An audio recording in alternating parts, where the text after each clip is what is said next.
కరుణా కటాక్షమును మై కురిపించి నన్ను ప్రేమించి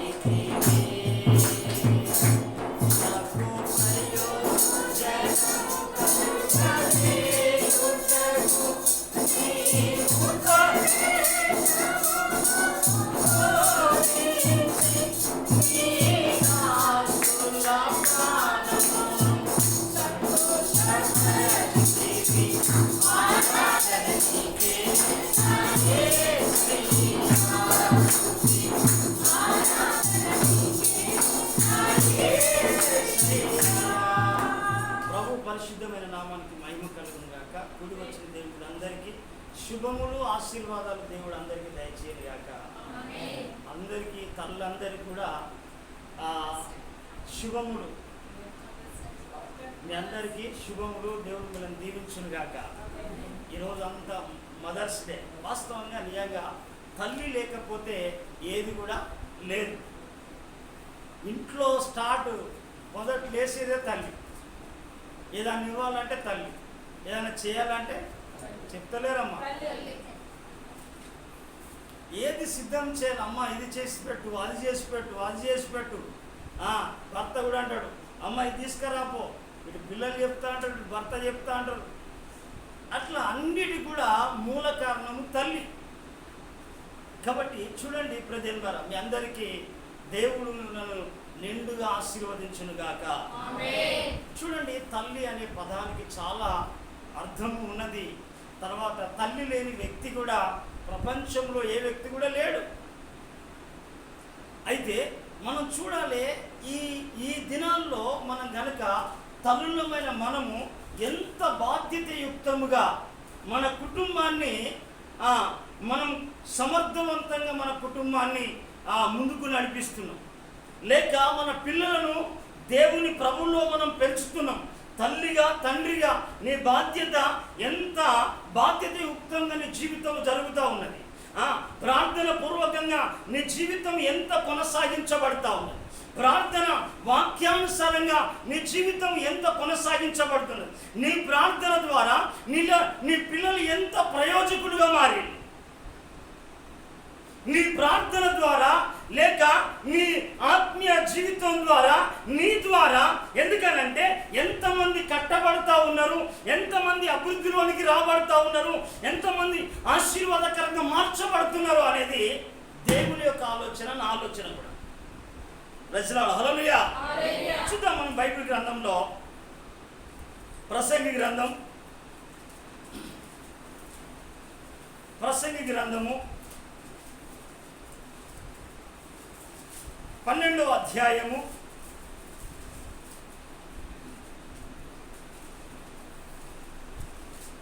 1-3 వచనాలు మనం చదువుదామా. దుర్దినములు రాకముందే ఇప్పుడు వీటి యందు నాకు సంతోషము లేదని,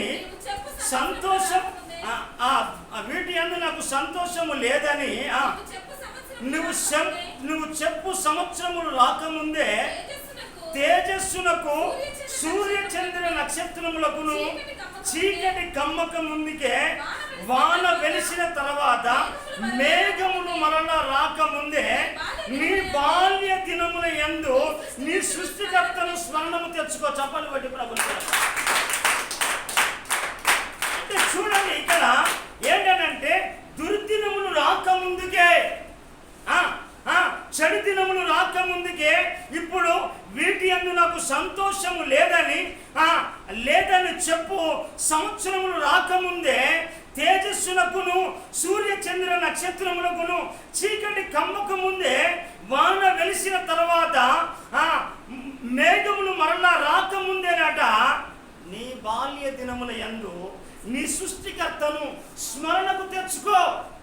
నీ సృష్టికర్తను స్మరించు, నీ సృష్టికర్తను ధ్యానించు, నీ సృష్టికర్తను నువ్వు ఘనపరచు. ఈ బాల్య దినములు అనగా తొలిటి దినాలు, మొదటి దినములు, ప్రారంభ దినాలు.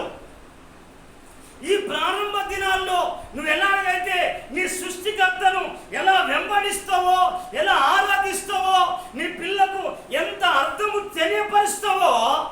ఎందుకనంటే రేపు భయంకరమైన దినాల్లో, ఆ గడ్డు దినాల్లో, ఎందుకనంటే నేను అనుభవించిన నష్టము చాలు, నేను అనుభవించిన కష్టము చాలు, నేను అనుభవించిన బాధ చాలు, నేను అనుభవించిన ఇబ్బంది చాలు అని తల్లి కానీ తండ్రి కానీ అనుకొని ఏమంటున్నాడంటే, ఇక నాకు వచ్చిన బాధ, నాకు వచ్చిన నష్టము నా పిల్లలకు రాకూడదు, నా పిల్లలు అనుభవించకూడదు. ఎందుకనంటే నేను నష్టం అనుభవించిన, ఎందుకు అనంటే నేను ఈ నష్టము దేని వల్ల జరిగిందని ఒకవేళ నువ్వు ఆలోచన చేస్తే దేవుడిని ఖచ్చితంగా తెలియపరుస్తావు.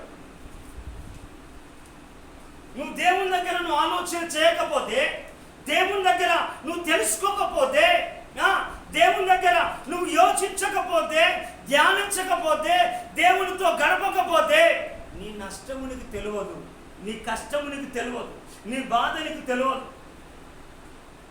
నువ్వు అనుకుంటావు క్యాజువల్గా అందరికి వస్తా ఉన్నాయి, నాకు వస్తున్నాయి, అందరికీ సమస్యలు ఉన్నాయి, నాకు ఉన్నాయి అని అనుకుంటావు. ఎందుకనంటే దేవుడు మరి బైబిల్ చెబుతున్న సత్యాన్ని మనం గమనించవచ్చు. భక్తుడైన దావీదు అంటాడు, ఎందుకంటే శ్రమ కలుగుట నాకు మేలాయను అంటాడు. శ్రమ కలగక ముందుకు నేను త్రోవ విడిచితిని అంటాడు. ఎందుకనంటే యెహోవా యందు భయభక్తులు కలిగి ఆయన ఆశ్రయించు వారికి దేవుడు ఎంతో మేలు చేసే ఉంటాడు. ఎందుకంటే నరుల ఎదుట ఆయన భక్తులకు సిద్ధపరిచిన మేలు ఎంతో గొప్పది. అంటే దేవుడు ఎంతో మేలు సిద్ధపరిచినప్పుడు మనం చూడండి, మన ఈనాడు అనేక మంది అనుభవించే పరిస్థితిని మనం గమనించాలి. అయితే ఈ బాల్య దినములు అనగా తొలటి దినాలు, మొదటి దినాలు. ఎందుకనంటే తల్లి కానీ తండ్రి కానీ ఏం చేస్తాడంటే ఆ తల్లి తండ్రికి దేవుడు ఏం చేస్తాడంటే క్రమం ఉంటుంది, పద్ధతి ఉంటుంది. నాన్న నువ్వు దేవునిలో నువ్వు ఇలా నడవాలి, ఇలా జీవించాలి, ఇలా పెరగాలి, ఇలా ఉండాలి, ఇలా గౌరవ మర్యాదలతో నువ్వు జీవించాలి, పెద్దలను గౌరవించాలి, పిల్లలను గౌరవించాలి, దైవజనులను గౌరవించాలి, గురువుని గౌరవించాలి, విద్యను గౌరవించాలి, వాక్యాన్ని గౌరవించాలి, వాక్యాన్ని ప్రేమించాలి, సంఘాన్ని ప్రేమించాలి అనేది. ఎందుకనంటే దేవుడు నేర్పించే పాఠం, తల్లిదండ్రులు నేర్పించే పాఠం ఇది. అయితే మనం చూడవచ్చు ప్రియదేవా, ఈనాడు సృష్టికర్తను స్మరణకు తెచ్చుకోకుండా ఏమైపోతుందంటే ప్రపంచమంతా వినాశనానికి సిద్ధమవుతా ఉన్నది, నష్టానికి సిద్ధమవుతున్నది, నరకానికి సిద్ధమవుతున్నది, ప్రమాదానికి గురి అవుతూ ఉన్నది. ఎలా గురి అవుతూ ఉన్నది? ఈనాడు ప్రపంచమంతా కూడా ఒక చిన్న పిల్లవాడు, ఎందుకనంటే చిన్న పిల్లవాడు మొబైల్ తీసుకొని తల్లి అలవాటు చేస్తుంది. మొదటి పాఠం తల్లి ఏం చేస్తుందంటే ఈనాడు చిన్న పిల్లలు కూడా ఏ వ్యక్తి తెలుసుకొని విషయాలు ఈ మొబైల్ ద్వారా తెలుసుకుంటా ఉన్నాడు. చాలా జాగ్రత్త. ఎందుకనంటే దీని ద్వారా ఎలాంటి దృశ్యాలు చూస్తూ ఉన్నాడు, అతనికి ఎలాంటి ఆలోచనలు వస్తున్నాయి. ఎందుకనంటే తనకు వయసుకు మించిన ఆలోచనలు మొబైల్ ద్వారా తెలుసుకుంటా ఉన్నాడు. ప్రమాదకరమైన విషయాలు, అపాయకరమైన విషయాలు తన తెలుసుకుంటేనే ఏం చేస్తున్నాడంటే పాపాన్ని తెలుసుకుంటా ఉన్నాడు, లోకాన్ని తీసుకుంటా ఉన్నాడు. రౌడీజం, దొంగతనాలు, వ్యభిచారము, ఇవన్నీ కూడా అతడు చూడని విషయాలు కూడా ఈ మొబైల్ ఇచ్చేసరికి, అలవాటు చేసేసరికి దీని ద్వారా. ఎందుకనంటే అనేకమైన ప్రమాదకరమైన విషయాలు తెలుసుకుంటాం. రైటా రాంగా చెప్పాలి. ఎందుకనంటే ఈనాడు ప్రపంచ పరిస్థితి అలాగైపోతా ఉన్నది. ఎందుకనంటే ప్రవక్త చెప్పినట్టుగానే ప్రవక్తలు ప్రవచించారు. ప్రవక్తలు పసిబిడ్డల గురించి, ఎందుకనంటే ఇర్మియా కాలంలో కూడా వధ చేయబడ్డారు చిన్నపిల్లలు కూడా.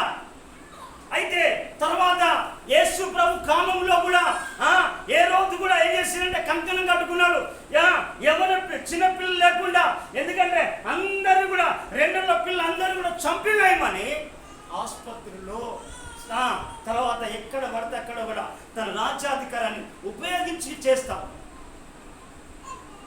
తర్వాత ఎందుకనంటే ఇలా మోషే కాలంలో కూడా జరిగింది. తర్వాత ఈనాడు ఆ కాలంలో జరిగినప్పటికీ కూడా వాళ్ళు దేవుడు ఆ తల్లులు కష్టపడి, మోషే తల్లి కావచ్చు, సమూయేలు తల్లి కావచ్చు, తర్వాత ఏ తల్లి అయినప్పటికీ కూడా వారి యొక్క పరిమాణాన్ని బట్టి వాళ్ళ పిల్లలను కాపాడిండు. మోషే పెద్ద నాయకుడే, సమూయేలు ఒక ప్రవక్త అయిండు, తర్వాత దానియేలు ఒక ప్రార్థన పరుడైండు, దావీదు ఒక కీర్తనకారుడైండు. మనం ఇలా చెప్పుతా ఉంటే బైబిల్లో అనేకమైన విషయాలు ఉన్నాయి. కానీ ప్రవక్త చెప్పినట్టుగా ఎందుకు అనంటే మరణము కిటికీల్లో నుంచి ప్రవేశిస్తూ ఉన్నది. ఏ కిటికీ? కన్నులనే ఈ కిటికీలో నుంచి ప్రవేశిస్తూ ఉన్నది. చిన్నపిల్లకు, యవనస్తులకు, తర్వాత స్త్రీ పురుషులకు, అనేకులకు కూడా ప్రవేశించ. ఎందుకంటే సప్లై స్టార్ట్ అయిపోయింది. కారణం ఏంటంటే వాక్యము ద్వారా పెంచబడవలసిన పిల్లలు, ప్రార్థన ద్వారా పోషించబడవలసిన పిల్లలు, దైవికంగా దేవుని సన్నిధిలో పెంచబడవలసిన పిల్లలు ఈనాడు చేతులారా ఎలాంటి అనారోగ్యానికి గురి అవుతున్నారో, ఎలాంటి పరిస్థితులకు గురి అవుతున్నారో, తల్లి మాట కానీ, తండ్రి మాట కానీ, పెద్దల మాట కానీ, తర్వాత దైవజనుల మాట కానీ గౌరవించకుండా అగౌరవంగా పెరుగుతూ ఉన్నారు పిల్లలు. కారణం దీనికి ఎవరు? కారణం ఎవరు దీనికి?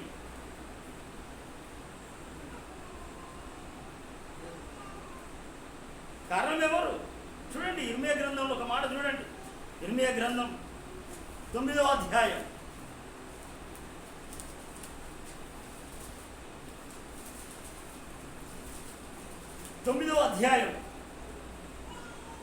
21వ వచనం చూడండి. వీధుల్లో పసిపిల్లలు లేకుండాను, రాజమార్గములో యవనులు లేకుండాను వారిని నాశనము చేయటకై మరణము మన కిటికీలను ఎక్కుచున్నది, మన నగరంలో ప్రవేశించుచున్నది. చూడండి ప్రేదేన్ వారా, ఏంటిదాట? వీధుల్లో పసిపిల్లలు లేకుండా భయంకరమైన ప్రమాదం. ఎందుకనంటే ప్రపంచం, ఎందుకనంటే ఆనాడు అపవాది చేసింది, ఎందుకనంటే ఈనాడు అపవాది ఉచ్చుల్లోనే అనేక మంది పిల్లలు ఉన్నారు. అపవాది ఎందుకనంటే అప్పుడే సొలొమోను ఏం చేసిందంటే అప్పుడు చెప్పాడు. ఎందుకనంటే ఏమనంటే ఎందుకంటే దుర్దినములు రాకముందే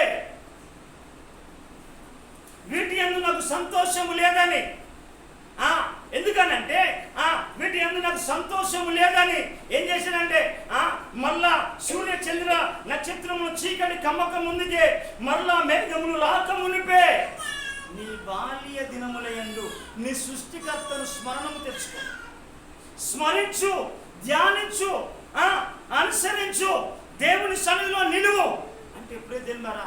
ఈనాడు ఏమైపోతుందంటే చాలా మంది జీవితంలో కూడా, ఎందుకనంటే అనేక మంది కూడా పిల్లలు కూడా ఏమైపోతున్నారో అర్థం కాని స్థితిలో, ఎలా పెంచబడుతున్నారో, ఎలా పెరుగుతున్నారో, ఎలా దేనికి పెరుగుతున్నారో అర్థం లేని ప్రశ్నలు ఉన్నాయి.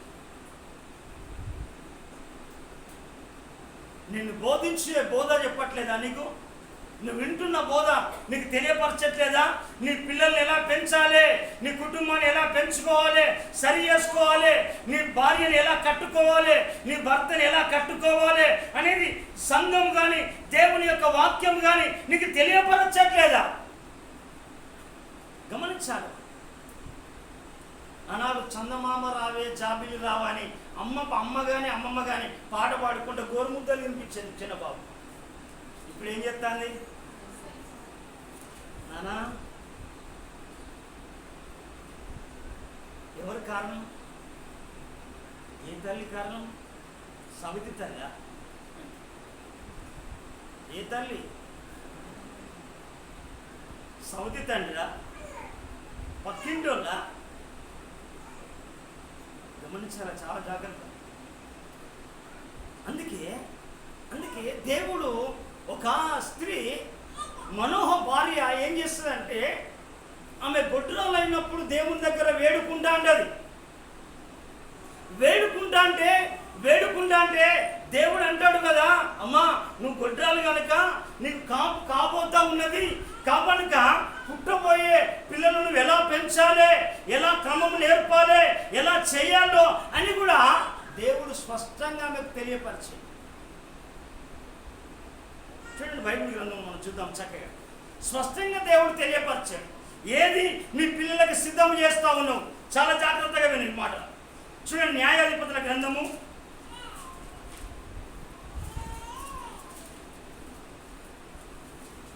13వ అధ్యాయము 2వ వచనం 3వ వచనం.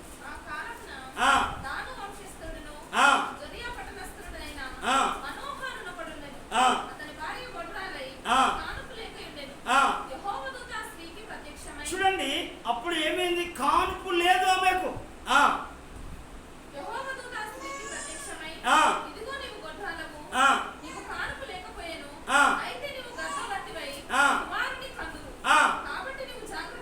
ఏమంటున్నాడు? కాబట్టి అమ్మా తల్లి, నువ్వు జాగ్రత్తగా ఉండు, నువ్వు జాగ్రత్తగా ప్రార్థించు, జాగ్రత్తగా మందిరానికి రా, జాగ్రత్తగా వాక్యాన్ని చదువు, జాగ్రత్తగా పెద్దలను గౌరవించు, జాగ్రత్తగా జీవించు, ఇష్టానుసారంగా జీవించకు, ఇష్టానుసారంగా ప్రవర్తించకు, ఎక్కడ పడితే అక్కడ తిరగకు. ఎందుకనంటే ఎలా పడితే అలా నువ్వు జీవించకు. ఆ జీవించే జీవితం సరి అయింది కాదు. చదవనమ్మా. కాబట్టి జాగ్రత్తగా ఉండి ద్రాక్షరసమే కానీ మద్యమే కానీ త్రాగుము, అపవిత్రమైన దాన్ని దేన్నైనాను తినకుండుము. ఎందుకనంటే ఏది చెప్పాడు? ఎందుకనంటే ఆ విషయాన్ని కూడా నీ పిల్లలకు కూడా అదే నేర్పాలి. నీ పుట్టబోయే కుమారుని కూడా నువ్వు అలాగనే నువ్వు చెప్పాలి, చెయ్యాలి, చేసి చూపించాలి. కానీ ఏమైపోయిందంటే ఈనాడు ఈ మనోకు తర్వాత లేక ఒక కుమారుని ఇచ్చాడు. లేక ఒక కుమారుని ఇస్తే ఆయన పెరిగి పెద్దవాడై ఏమైపోయింది అంటే, తాను పెరిగి పెద్దవాడమైన తర్వాత ఆయన ఏమైపోయింది అని అంటే, ఒకనాడు ఎందుకనంటే గాజా పట్టణానికి వెళుతాడు. వేశ్యల కొంపల సైడ్కి వెళితే యవన ప్రాయంకి వచ్చేసరికి ఈ బాల్య దినముల నుంచి యవన దశలోకి వచ్చేసరికి ఏమైపోతాడంటే చూడంగానే పడిపోయిందట. హల్లెలూయా. చూడంగానే పడిపోయాడు. చూడగానే ఏమైపోయాడు? పడిపోయాడు. చూపుల్లోనే ఏం చేసిందంటే ఆ మొదటి చూపుల్లోనే పడిపోయాడు. పడిపోయి ఎక్కడే పడిపోయాడు? వేశ్యల కొంపులో ఒక వేశ్య ఒడిలో చేరిపోయాడు. ఈనాడు చాలా మంది చూడండి మన చరిత్ర. బైబిల్లో ఇంకొక ఆమె ఉన్నది, ఇంకొక భక్తుడు ఉన్నాడు ఇక్కడ.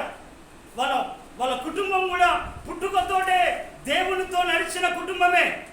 చూడండి, ఆదికాండం 34వ అధ్యాయం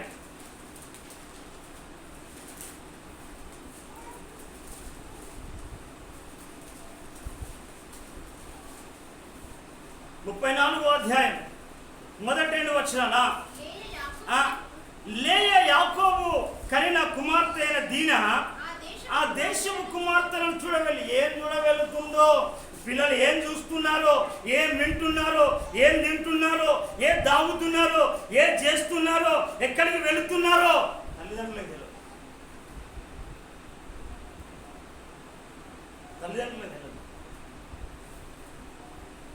దైవికమైన క్రమాన్ని మనం నేర్చుకోవాలి. దైవికమైన మార్గంలో మనం నడవాలి. దైవ సన్నిధిలో మనం గడపాలి. దైవ సన్నిధిలో మనం ప్రార్థన చేయాలి. దేవుని యొక్క వాక్యానికి లోబడాలి. దేవుని యొక్క వాక్యానికి విధేయత చూపించాలి. దైవిక క్రమాన్ని మనం లోబడాలి. దీన కుమార్తె వెళ్ళి అక్కడ ఆ దేశము వాళ్ళను వెళ్ళి ఏం చేసిందంటే, ఆ దేశస్తులైన హివ్యుడైన హమోరు కుమారుడు షేకెం ఆమెను చూసి ఏం చేసిండో పట్టుకొని ఆమెతో పాపము చేసిండు. ఎక్కడికి వెళ్ళిందయ్యా?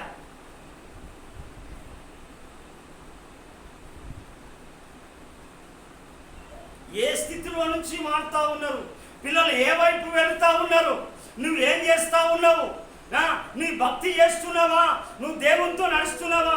భక్తిలో భయంలో నీ పిల్లలను పెంచుతున్నావా? దైవికమైన క్రమంలో దైవ ప్రసన్నతలో పెంచుతున్నావా?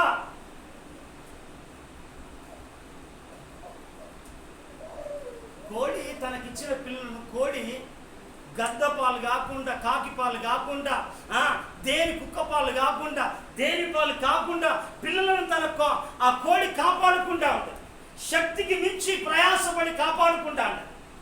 చూడండి, యాకోబు కుమార్తె అక్కడికి వెళ్ళిన తర్వాత 3 దినముల తర్వాత ఏమైపోయిందంటే, వాళ్ళ అన్నలకు పొలం దగ్గర ఉన్న కొడుకులకు తండ్రి తెలియపరిస్తే తండ్రి వచ్చి ఏం చేసిందంటే రహస్యంగా వివాహం చేద్దామని మాట్లాడి 3వ దినమున రక్తపాతం సృష్టించిండు. చూడండి 25వ వచనం చదవాలి.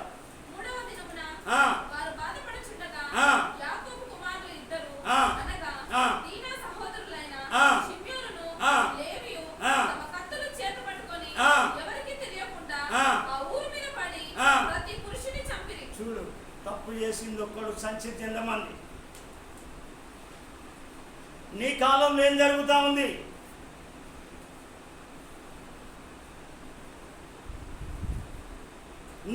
నీ సమయంలో ఏం జరుగుతూ ఉన్నది?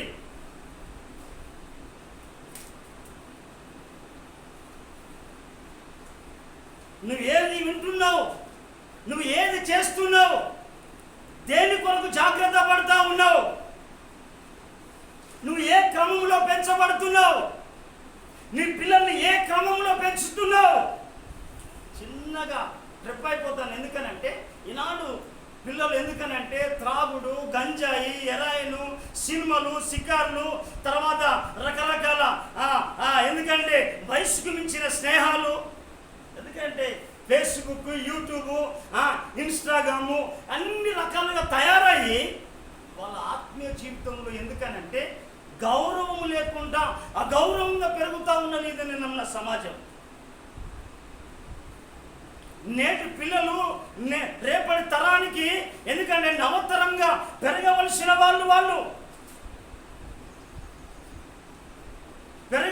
వాళ్ళు ఎందుకనంటే చూడని దృశ్యాలు చేయని చూడరు. ఎందుకనంటే అది చూసిండు.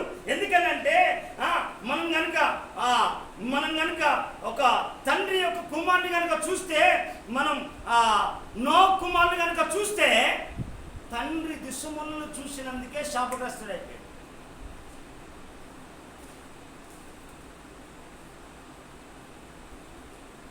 అంటే తర్వాత చూడండి, ఇంకొక మాట చూడండి. తర్వాత మనం ద్వితీయోపదేశ కాండం ఒక మాట చూద్దాం. చదివినాక ముందుకు వెళ్దాం, త్వరగా వెళ్దాం. 21వ అధ్యాయం 21వ అధ్యాయము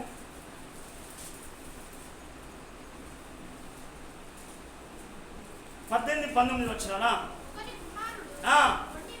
చూడండి. ఒకని కుమారుడు మొండివాడై తిరగబడి తల్లి మాట కానీ వినక ఉండి వారు అతన్ని శిక్షించిన తర్వాతయు అతను వారికి విధేయుడు కాకపోయిన ఎడల అతని తల్లిదండ్రులు అతన్ని పట్టుకొని కూర్చుని పెద్దల యొద్దకు అతన్ని తీసుకొని వచ్చిన, అయ్యా మా కుమారుడు వీడు మొండివాడై తిరగబడి మా మాట వినక తిరుగుబోతును తాగుబోతును వ్యభిచారైన అక్కడికి వెళుతావు. వాళ్ళు ఏం చేస్తారమ్మా? వాళ్ళు ఏం చేస్తారు? నువ్వే తిరుగుతాండి విచ్చలవిడిగా. నీకే క్రమం లేదా? నీకే ప్రార్థన లేదా? తర్వాత వెళ్ళిన తర్వాత అయ్యా మావాడు వింటున్నాడు. నువ్వు ఎందుకనంటే నీ పెంపకం నువ్వు పెంచాలి. ఈనాడు మనోహ తల్లి ఏం చేసిందంటే ఆమె ప్రార్థన జీవితం లేదు, ప్రార్థన లేదు, వాక్యం లేదు, దైవ సన్నిధికి క్రమంగా రాదు. దేవుడు చెప్పినా కానీ దేవుని మాటకు లోపడలే. తన కుమారుని కానీ ఎలా పెంచుకోవాలో తండ్రి కొరకు, ఎందుకంటే ఎంతో విలాసవంతం ఎంతో సమయం ఉన్నప్పటికీ కూడా ఆమె ప్రార్థన చేయదు. చదువు వచ్చినా బైబిల్ చదవదు. సమయం దొరికినా మందిరానికి రాదు, సమయం ఉన్నా మందిరానికి రాదు. ఎండ కొడితే ఆగిపోతుంది, వాన కొడితే తత్తనంటది, చలికి వణికిపోతానంటది. కానీ ఏంటంటే కారణం ఎందుకనంటే భయభక్తు కలిగిన స్త్రీ ఆట కొనియాడబడుతుందట. భయభక్తులు కలిగిన స్త్రీ చూడండి, బైబిల్లో సామెతల గ్రంథంలో ఉంటుంది 31. భయభక్తులు కలిగిన స్త్రీ అంటే భయభక్తులు కలిగిన తండ్రి, భయభక్తులు కలిగిన తల్లి. ఎందుకనంటే వాళ్ళట కొనియాడబడతారట. సామెతల గ్రంథం 31వ అధ్యాయము 30వ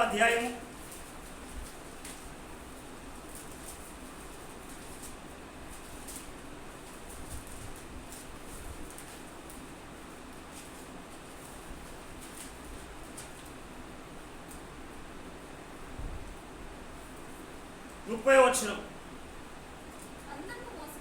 అందము మోసకరము, సౌందర్యము వ్యర్థము, యెహోవా యందు భయభక్తులు కలిగిన స్త్రీ కొనియాడబడుతుంది. ఎందుకనంటే ఆమెను గురించి కొనియాడుతా అంటారు. ఏంది అమ్మా, తల్లి అంటే ఆమెనయ్యా, చెల్లి అంటే ఆమెనయ్యా.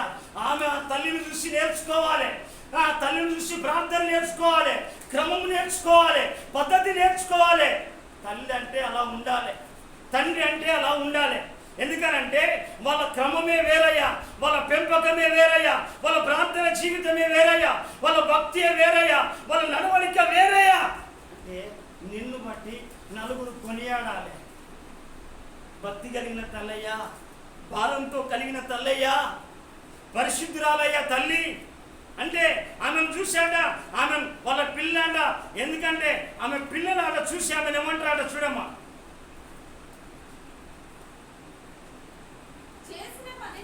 అమ్మా ఆగు,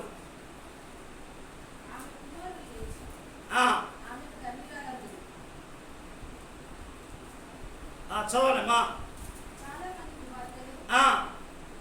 చాలా మంది కుమార్తెలు ఆమె కుమారులు లేచి ఆమెను ధన్యురాలందును. చాలా మంది కుమార్తెలు ప్రతివద ధర్మమును అనుసరించి ఉన్నావు కానీ వారందరినీ నువ్వు మించిన దానవు అని ఆమె పెన్నుటి అట పొగుడుతారట. ఎందుకనంటే బ్రదర్ వాళ్ళ ఎందుకు అనంటే దేవుని యందు భయభక్తులు గల స్త్రీని, పురుషుణ్ణి కొనియాడుతాడు. ఈనాడు పిల్లలు తప్పిపోవడానికి కారణం ఎవరు? తల్లిదండ్రులే కారణం. తల్లిదండ్రులే కారణం. ఎందుకనంటే పిల్లకు నువ్వు ఏమి తెలియపరచాలి అని అంటే నువ్వు ఆ బాల్య దశలోనే నువ్వు నడవలసిన త్రోవలో మన నడిపించాలి. చిన్నప్పుడే గోరు ముద్దలు తిప్పించుకుంటేనే దేవుని మాటలు నేర్పాలి. ఎందుకనంటే దేవుడు చెప్పాడు కదా, అమ్మా నువ్వు జాగ్రత్త తల్లి అని తెలియపరిచిండు. అంటే ఈనాడు ఏమైపోతుందంటే మనము మొదటగా సిద్ధపరచవలసింది ఏంటంటే కీర్తనల గ్రంథం ప్రార్థన. ప్రజల హల్లెలూయా, ప్రార్థన. ఎందుకనంటే ఈ ప్రార్థన నువ్వేం చేయాలంటే అన్ని సిద్ధం చేస్తున్నావు కానీ ప్రార్థన కాచి ఉంచు. చూడండి కీర్తన గ్రంథం 5వ అధ్యాయం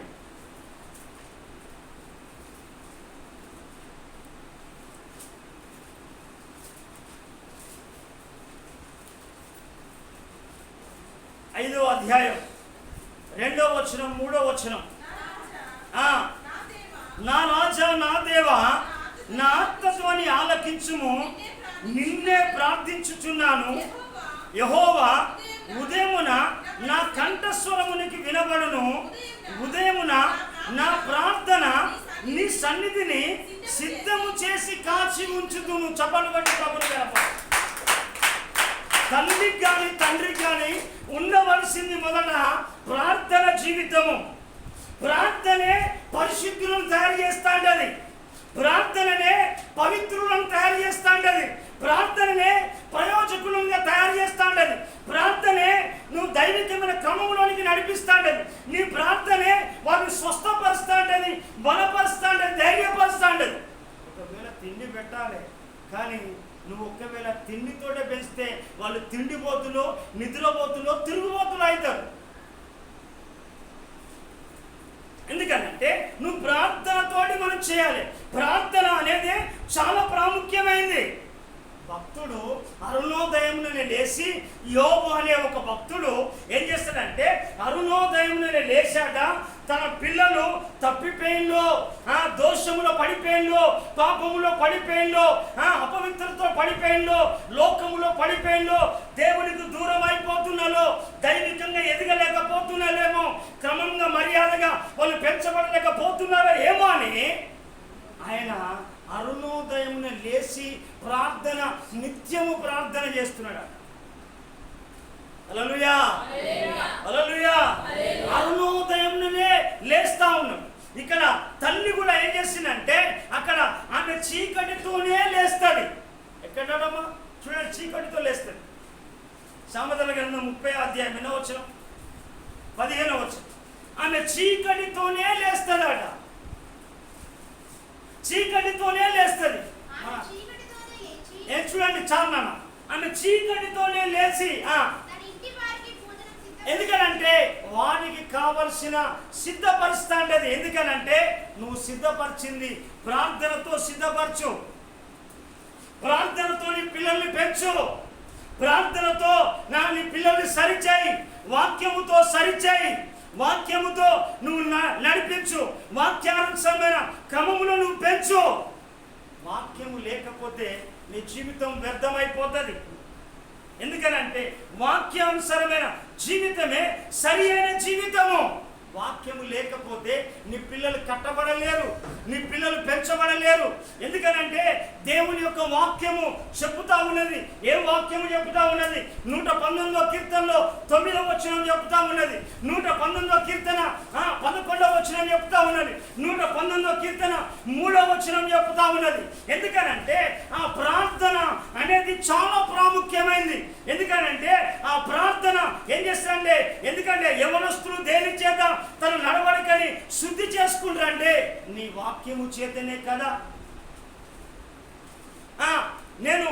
ఎందుకంటే నేను పాపము చేయకున్నట్లు నా హృదయంలో వాక్యాన్ని ఉంచుకున్నాను. ఎందుకనంటే నేను పాపము చేయకుండా, నేను నా పిల్లలు పాపము చేయకుండా ఉండాలంటే వాక్యము అనేది నీ హృదయంలో ఉండాలి, నీ పిల్లల హృదయంలో ఉండాలి, నీ మనస్సులో ఉండాలి, నీ ఆలోచనలో ఉండాలి. మొక్కై వంగది బ్రానై వంగదు. ఈనాడు తప్పిపోవడానికి కారణం ఏంది? వాక్యము లేదు, ప్రార్థన లేదు. ప్రార్థన ఆమె చీకటితోనే లేచి ఏం చేస్తుంది? కొంతమందిని అడిగితే చీకటితో లేచి ఏం చేయాలి సార్ అంటే, ఒక గంట సేపు ప్రార్థన చేయి, నీ కొడుకు కొరకు, నీ భర్త కొరకు గంట చేయి, నీ పిల్ల కొరకు గంట చేయి, నీ కొరకు గంట చేయి. మిగిలిన సమయం అంతా వాక్యాన్ని చదువు, తర్వాత పనులు ప్రారంభించు. వారికి కావలసిన ఆహారము, భోజనము, వస్త్రాలు అన్ని సిద్ధము చేయి. కానీ నువ్వు సిద్ధము చేయవలసింది విడిచిపెట్టి సిద్ధము చేయండి నువ్వు సిద్ధం చేస్తా. అందుకే ఈనాడు ఏమైపోతాంటే తప్పిపోతా ఉన్నారు. అనేక మంది తప్పిపోతా ఉన్నారు. మాటల్లో తప్పిపోతా ఉన్నారు, చూపుల్లో తప్పిపోతా ఉన్నారు, ఆలోచనలో తప్పిపోతా ఉన్నారు. కారణం ఎందుకంటే స్త్రీ బలమైన ప్రార్థన పరురాలు. అందుకే ఇర్మియా మాట్లాడే మాట కూడా ఎందుకనంటే ఏమంటాడంటే, నువ్వు రోదనతోను, వేదనతోను, కన్నీళ్లతోను ప్రార్థన చేయి. ఎందుకంటే రోధించే తల్లులను కనుగొనమంటాడు. చూడండిమా, ఇర్మియా గ్రంథం 9వ అధ్యాయం.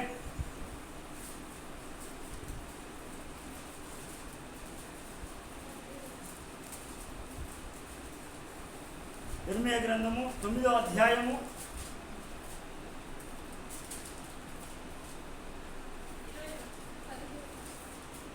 17వ వచనం చదవాలా? సైన్యములకు అధిపతియగు యెహోవా ఇలాగ సెలవిచ్చుచున్నాడు, ఆలోచింపుడి, రోదనము చేయి స్త్రీలను కనుగొనుడి, వారి పిలువనంపుడి, తెలివిగల స్త్రీలను కనుగొనుడి, వారి పిలువనంపుడి. మన కన్నులో కన్నీళ్ళు విడిచినట్లుగాను, మన కనురెప్పులు నీళ్లు ఒలుకున్నట్లుగాను వారు త్వరపడి మనకు రోదన ధ్వని చేయవలెను. ఏం చేస్తారంటే వాడు తాగుపోతానికి ఎడుతున్నారు. ఏం చేయాలయ్యా చెప్పి చెప్పకుండా అంటారు. కానీ ఇప్పుడు నువ్వు ఇప్పుడు ప్రయాసపడు, ఇప్పుడు ప్రార్థన చేయి. ఇప్పుడు వాక్యాన్ని నేర్పు. ఇప్పుడు దేవుని మందిరానికి నానా, మనం అందరం దేవుని మందిరానికి వెళ్ళాలి, మనం దేవుని సన్నిధిలో ఉండాలి, మనం దేవుని సన్నిధిలో గడపాలి అని నువ్వు అంటే ఏం చేస్తానంటే ఆ దైవ సన్నిధిలో దైవ ప్రసన్నత పడతాంటది. దైవ ప్రసన్నతలో ఎందుకనంటే దైవ ప్రసన్నత పడతాంటే పాపము, శాపము, రోగము, అపవిత్రత, కీడంతా ఎక్కడ వెళ్ళిపోతా ఉండేది? కొట్టుడు పోతా అంటే దేవుడు కొట్టివేస్తా అంటాడు. పాపము, శాపము, రోగము, అపవిత్రత, కీడంతా కొట్టివేస్తాడు. లోకంలో 24 గంటలు ఉంటావు, దేవుని సన్నిధిలో పావు గంట ఆలస్యమైతే కిందసేపు అయ్యగారు మేము ఎండ కొట్టేదా ఏంది అని అనుకుంటాడు. అందుకే చూడండి అక్కడ ఎందుకు అనంటే ఆ తెలివి కలిగిన తల్లిగా, ఎందుకనంటే అక్కడ ఏమంటాడు? తెలివి కలిగిన స్త్రీని ఏమంటాడు? రోదన చేయి స్త్రీలను, తెలివి కలిగిన స్త్రీలను వాళ్ళని పిలువనంపుడి. అంటే మనము పిల్లలు పాడుగాక ముందుకే వాళ్ళని ఏం చేయాలంటే మనం పెంచాలి. అందుకే ఇదే మాట చెప్తా ఉంటాడు. ఎందుకు అనంటే తల్లి కానీ తండ్రి ఖండించని శిక్షించని కుమారుడట తల్లికి తండ్రికి అవమానం తెస్తాడట. చూడండి సామెతల గ్రంథం 29వ అధ్యాయం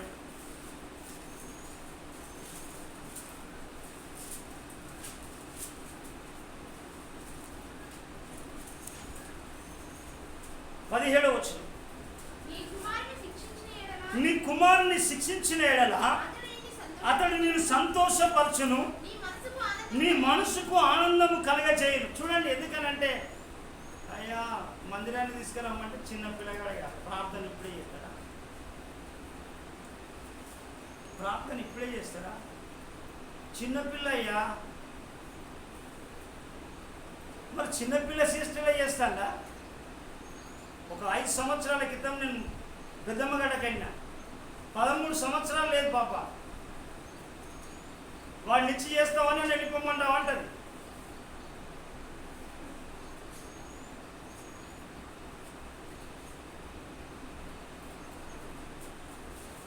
అంటే చూడండి ఎక్కడ చూడండి, నువ్వు దైవికమైన క్రమంలో నువ్వు పెంచబడితే ఎందుకనంటే నీ కుమారుని నువ్వు శిక్షించిన ఎడల అతడు నిన్ను సంతోషపరుస్తాడు. ఎందుకంటే నువ్వు ఖండించి గద్దించకపోతే కష్టం. అప్పుడు నువ్వెందుకైతే నువ్వు శిక్షించినప్పుడే నిన్ను సంతోషపడతాడు, నీ మనసు ఆనందంగా ఉంటుంది. ఎందుకనంటే మొక్కై వంగని మ్రానై వంగదు. చిన్నప్పుడే పంచాలే, ఏడువని కొట్టాలే. అందుకే ప్రేదేం బాగా, అందుకే మొదట తల్లి కానీ తండ్రిదండ్రులకు కానీ చాలా ప్రాముఖ్యమైనది ఏంటంటే ప్రార్థన. అందుకే ఆమె చీకటిలో లేచి ప్రార్థన చేస్తుంది. తర్వాత ఆయన కూడా యోబు గ్రంథంలో కూడా 1వ అధ్యాయం 5వ వచనంలో చదవకు, ఆయన యోబు కూడా అరుణోదయంలో లేచి ప్రార్థన చేస్తాడు. ఎట్లా అలాగున నిత్యము చేయుచుండెను. ప్రార్థన ప్రాకారం అవుతుంది, ప్రార్థన కంచె అవుతుంది, ప్రార్థన తోడుగా ఉంటాంటది, ప్రార్థన కాపాడుతూ ఉంటుంది, ప్రార్థన బలపరుస్తూ ఉంటుంది, ప్రార్థన సరి చేస్తూ ఉంటుంది. అంత మాత్రమే కాదు, ఆ స్త్రీ ఎలాంటిది అంటే ఆ తండ్రి ఎలాంటి వాడో అంటే చూడండి, ఈ తల్లిని చూసి మనం నేర్చుకోవచ్చు. చూడండి 1 శామ్యూయల్ గ్రంథం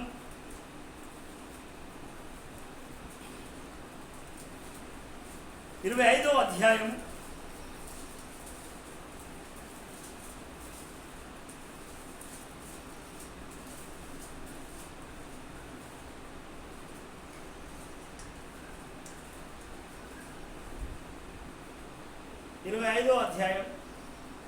28వ వచనం. చూడండి, నీ దాసురాలైన నా తప్పును క్షమించుము. చూడండి కారణం ఎందుకనంటే తన భర్త చేసిన తప్పును కూడా తను మోస్తా ఉన్నది. కుటుంబం కట్టుకోవాలంటే స్త్రీకి భారం కావాలి, బాధ్యత కావాలి. భార్యను కట్టుకోవాలంటే భర్తకు కూడా భారం ఉండాలి, బాధ్యత ఉండాలి, ప్రార్థన ఉండాలి, పరిశుద్ధత ఉండాలి, దైవికమైన క్రమంలో పెంచబడాలి. ఉట్టిగానే కాదు, జరగదు. ఏదో ఆదివారం నాడు వచ్చేసి ఏదో ఆచార సంబంధంగా నలుగురిలో నారాయణ గుంపుల్లో గోవిందంటే కుదరదు కదా. కష్టపడాలి, కష్టపడాలి. పిల్లలు ప్రయోజకులు కావాలంటే కష్టపడాలి. కష్టపడి ప్రార్థన చేయాలి. ప్రార్థనలో వాక్యంలో వాళ్ళని పెంచాలి. పౌలయ్య చెప్తా ఉంటాడు కదా, నీ పిల్లలను ప్రభు శిక్షలోను ప్రభు బోధలోను మీరు పెంచండి. ఏమంటది ఏమంటది ఏమంటది? నీ దాసులనేనైనా నా తప్పును క్షమించమంటది. 24వ వచనమా, ఈ దోషము నాదని ఎంచుము. ఎందుకంటే ఎందుకు మాట్లాడుతూ ఉన్నది ఆమె ఎందుకనంటే తన భర్త దోషాన్ని కూడా, తన భర్త చేసిన తప్పులను పాపాలను కూడా తన పైన వేసుకుంటా ఉన్నది. తాగిపోతాడయ్యా, మొరటోడయ్యా, తిరిగిపోతాడయ్యా, తిట్టుపోతాడయ్యా, వీడు మోటోడయ్యా, మాట విననోడయ్యా, లొంగనోడయ్యా, అయ్యా నేను క్షమించయ్యా, ఆ తప్పు నాదని క్షమించు ప్రభా అని వేసుకుంటా ఉన్నది భర్త భార్య. అలాంటి భర్త చేయొద్దనిగా, భర్తకు కూడా భారం ఉండాలి. చూద్దాం మనం బైబిల్ గ్రంథంలో చూడండి, 2వ కొరింథీయులకు రాసిన పత్రిక, 1 కొరింథీయులకు రాసిన పత్రిక 7వ అధ్యాయము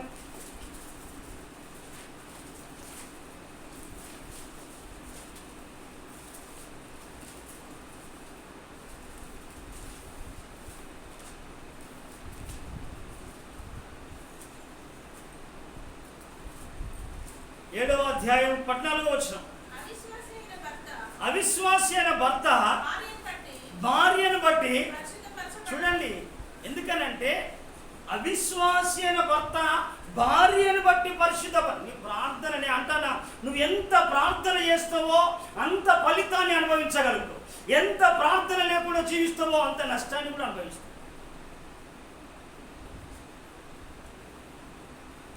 విని జాగ్రత్తగా పడకపోవడము, విని విడిచిపెట్టడం చాలా ప్రమాదం.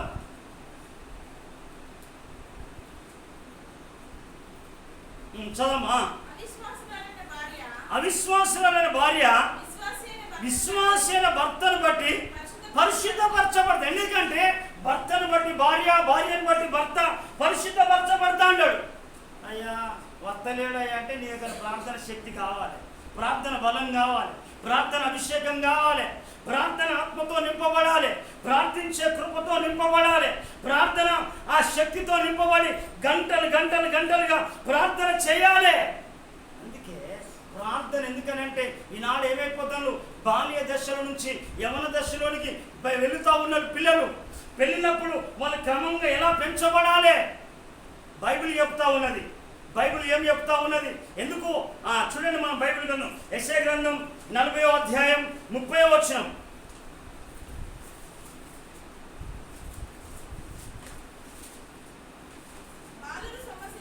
చూడండి, బాలులు సొమ్మసిల్లుదురు, అలసి అలియుదురు, యవనస్తులు తప్పక తొట్టిల్లుదురు. ఎందుకంటే సాంసోను తప్పిపోవడానికి కారణం తన తల్లిదండ్రులు.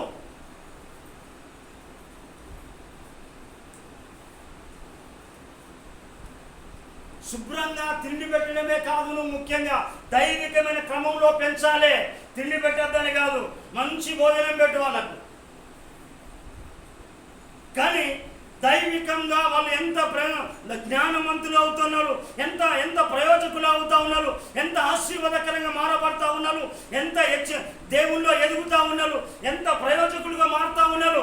రేపు నీ పిల్లలు ఒక ఉన్నతమైన అధికారులు కావాలి, ఒక మంచి డాక్టర్లు కావాలి, మంచి ఇంజనీర్లు కావాలి, మంచి ప్రయోజకులు కావాలి, ఈ ప్రాంతాన్ని ఏలే ఒక అధికారులు కావాలి. అంటే నువ్వు క్రమంలో పెంచాలి. అంటే ఇక్కడ ఏమైపోయింది, వాళ్ళు తప్పిపోయిండు. ఎవరు తప్పిపోయిండు? ఎందుకు? సాంసోను. ఎందుకంటే సాంసోను తప్పిపోయిండు, యాకోబు కుమార్తె తప్పిపోయింది. ఇంకా ఎంతమంది తప్పిపోతా ఉన్నారు మనం చూస్తా అంటే ఎంతమంది తప్పిపోతారు. త్రాగుడుకు బానిసలు. ఎందుకనంటే ఎంత వయసులో తాగుతా ఉన్నారు.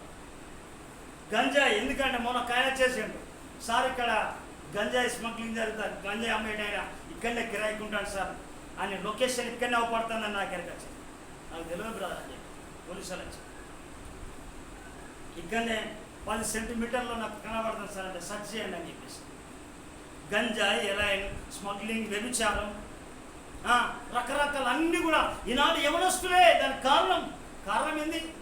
తల్లుల బాధ్యత లేదు, తోటి వాళ్ళ బాధ్యత లేదు.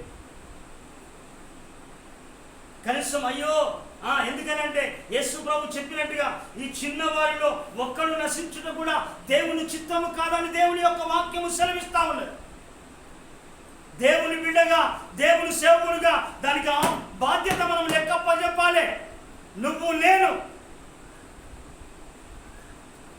వారి కొరకు, దేశ క్షేమం కొరకు, సంఘ క్షేమం కొరకు, ఊరు క్షేమం కొరకు మనం ప్రార్థించవలసిన వారం.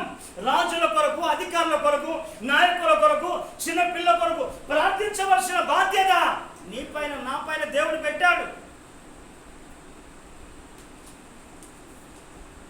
అందుకే ఎందుకనంటే అవిశ్వాసులైన భార్య భర్తను బట్టి పరిశుద్ధపరచబడుతుంది, భార్యను బట్టి పరిశుద్ధపరచబడుతుంది. అంటే ఒకరి నుంచి ఒకరికి మార్పు రావాలి, వారిలో నుంచి పిల్లలు మార్పు చెందాలి. మనవ తల్లి ప్రార్థన చేయలే, తప్పిపోయిండు. యాకోబు భార్య కూడా అంతే చేసింది, తప్పిపోయిండు. అంటే యవనస్తులు తప్పక తొట్టిల్లిద్దరు. కారణం ఏంది? వాక్యం లేదు, ప్రార్థన లేదు, విశ్వాసం లేదు. కానీ మనం బైబిల్ గ్రంథంలో కనుక చూస్తే ఒక తల్లి పెంచింది.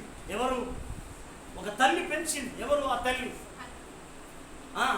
అన్న పెంచింది. పెంచితే ఏమంటాడు చూడండి, అక్కడ బైబిల్ చెప్తా ఉండదు. సామెతల గ్రంథం 1వ అధ్యాయంలో ఏం మాట్లాడుతూ ఉన్నాడు? ఓ నా కుమారుడా, పాపులు నిన్ను ప్రేరేపించక ఒప్పుకోకు. పాపం ప్రేరేపిస్తూ ఉంటుంది, లోకం ప్రేరేపిస్తూ ఉంటుంది, అపవాది ప్రేరేపిస్తూ ఉంటుంది, మనుషులు ప్రేరేపిస్తున్నారు. చదవమా. నా కుమారుడా, పాపులు నిన్ను ప్రేరేపించగా ఒప్పుకోకు. చాలా మంది ఏం చేస్తారంటే వెంటనే సరెండర్ అవుతారు. త్రాగుడుకు, సినిమాలకు, షికారులకు. అదే దేవుని దగ్గరికి నువ్వు ప్రేరేపించి నలుగురు నడిపించగలిగినవా?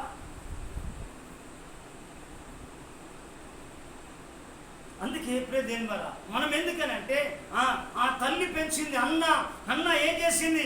దేవుని సన్నిధిలో తన ప్రార్థన వ్యర్థం కాలే, తన ప్రయాస వ్యర్థం కాలే, తను రోధించిన రోదన వ్యర్థం కాలే. తను 60 రాత్రులు ప్రార్థన చేసింది. అయ్యా భర్త కూడా చెప్పేసింది, అయ్యా వాడు పాలు విడిచి పెరిగేంత వరకు అయ్యా నేను వాడిని ఎక్కడనే ఉంటే అమ్మ అంటాడు కదా, తన భర్త ఎలుకని అంటాడు, నీకు తోచినట్టుగా చేయమ్మా. చప్పలు కొట్టు. భర్త అన్నదా? ఉన్నది అంత శక్తి ప్రార్థన. నీ భార్య అన్నదా?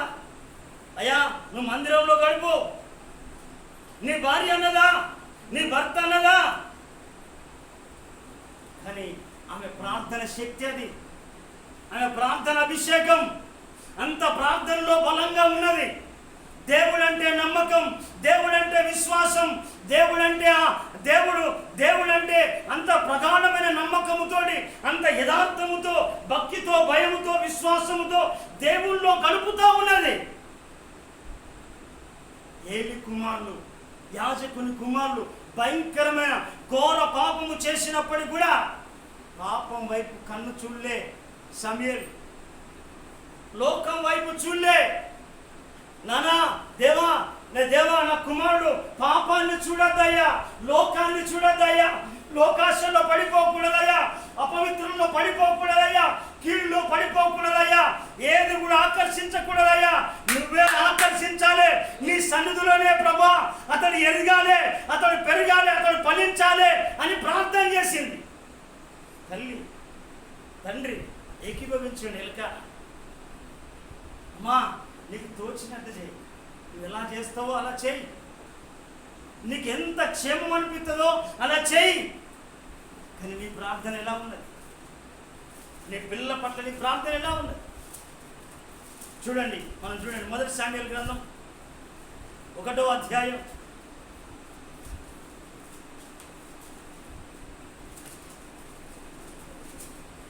1వ అధ్యాయం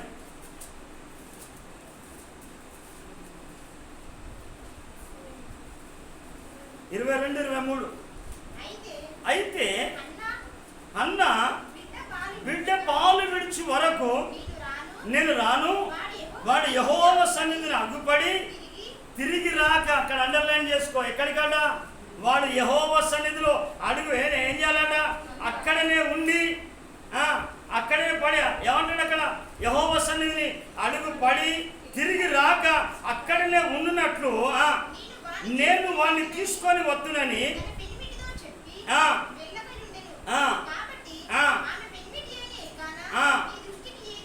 నీ దృష్టికి ఏది మంచిదో అది చేయమంటాడు. నువ్వు ప్రార్థన చేస్తే నీ భర్త చెప్తాడు, అయ్యా అమ్మా నువ్వంతా ప్రార్థనలో ఎదగగలిగితే. అయితే ఆ ప్రార్థనే చూడండి, ఆ ప్రార్థనే ఏం చేసిందనంటే, మనం ఆ ప్రార్థన 3వ అధ్యాయంలో చూడండి, అతడు మాటల్లో తప్పిపోలేదు, ఆలోచనలో తప్పిపోలేదు. 3:19 సమూయేలు పెద్దవాడు కాగా యెహోవా అతనికి తోడై ఉండెను, అతని మాటల్లో ఏది కూడా తప్పిపోలేదు. చప్పలు కొట్టి ప్రభుని కనుక ప్రార్థనయ్యా. ప్రార్థన ఎందుకనంటే ఈనాడు తప్పిపోకుండా కాపాడబడాలంటే నువ్వు తల్లిగా ఎంత ప్రార్థన, ఎంత శక్తివంతమైన ప్రార్థన, ఎంత ఉపవాస ప్రార్థన చేయాలి, ఎంత రాత్రంతా ప్రార్థన చేయాలి. ప్రార్థన నీకు ప్రార్థన చేసడానికి సమయం దొరకట్లేదా? మనో భార్యకు సమయం దొరకలే, యాకో భార్యకు దొరకలే. ఎందుకనంటే ఆమె తిరగని ఊరు లేదు, వెళ్ళని ఫంక్షన్ లేదు. ఆమె ఏంటంటే మొదట వెళ్ళేదే ఫంక్షన్కి. ఎందుకనంటే ఎప్పుడు ఫంక్షన్ వస్తుందని ఎదురు చూస్తా అంటారు.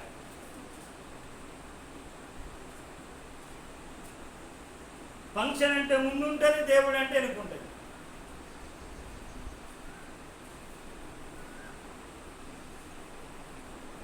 మూడు ముచ్చట్లు చేస్తుంది ప్రార్థన. ముచ్చట పెట్టినట్టే 2 మాటలు చేస్తుంది, కథం అయిపోయింది. ప్రభువా రాత్రి అంతా కాపాడు, మమ్మల్ని దీవించు, కాపాడు. ఆమేన్. అందుకే ప్రియదేవా ఇక్కడ చూడండి, పాపము కూడా యోసేపును తరమలే. కారణం ఏంది? యోసేపు దేవునితో అంట కట్టబడి. యోసేపు తల్లి ప్రార్థన పరురాలు. యోసేపు తల్లి దేవుని యొక్క వాక్యానుసారంగా జీవించేది. పాపము చేసే అవకాశం వచ్చినా కానీ ఆయన అంటాడు, ఇంత దుష్కార్యము చేసి దేవునికి విరోధంగా నేను జీవించాలంటాడు. ఎవరు? యోసేపు ఫలించేవాడు. అంటే ప్రార్థన అంత శక్తివంతమైంది కావాలి. ప్రార్థన ఎందుకనంటే ఈనాడు తప్పిపోవడానికి కారణం ఎందుకనంటే కుటుంబంలో క్రమశిక్షణ లేదు, కుటుంబంలో ఐక్యమత్యం లేదు, కుటుంబంలో ఆరాధన లేదు, కుటుంబంలో విజ్ఞాపన లేదు, కుటుంబంలో దేవుడు లేడు. అందుకే కీర్తనకారుడు అంటాడు, ఎందుకనంటే ఆయన ఏమన్నాడు? నేను శ్రమల పాలై దీనుడనైతేని ప్రభువు నన్ను తలంచుకుంటున్నాడు. నువ్వు శ్రమల పాలైతే అంటే దేవుడు తలంచుకోవాలి. నీ ప్రార్థన శక్తి అంత బలభరితంగా ఉండాలి. అందుకే చూడండి ప్రియ జన్మారా, ఎందుకనంటే చివరికి ఒక మాట చెప్పేసి నేను ప్రార్థన చేసుకుందాం. మనం చూడండి, యెషయా గ్రంథంలో ఒక మాట చెప్తా ఉంటాడు ప్రవక్త. యెషయా గ్రంథం చివరి మాట 8వ అధ్యాయము